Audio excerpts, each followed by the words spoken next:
Welcome to my workspace. This was a converted bedroom, but it's my happy space, particularly during this period of lockdown.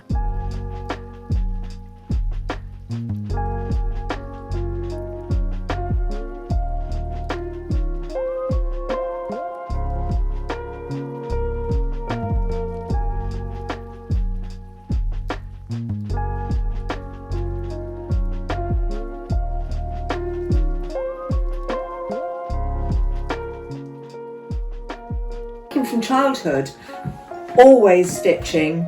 I've been lucky enough to do a whole range of different experimental pieces, but I think the most pleasure I get is from the needle and thread. So I have to say that my favourite tool of all, even though everybody knows I love the embellisher, is actually a needle, thread and my floor stand.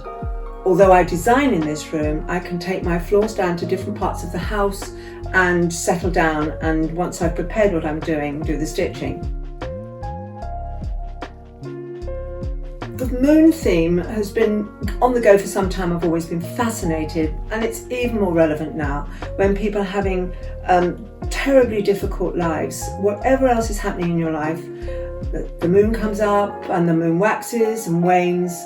It's there, it's a reflection of a constant rhythm. So I've researched it, I've learned about the myths and legend.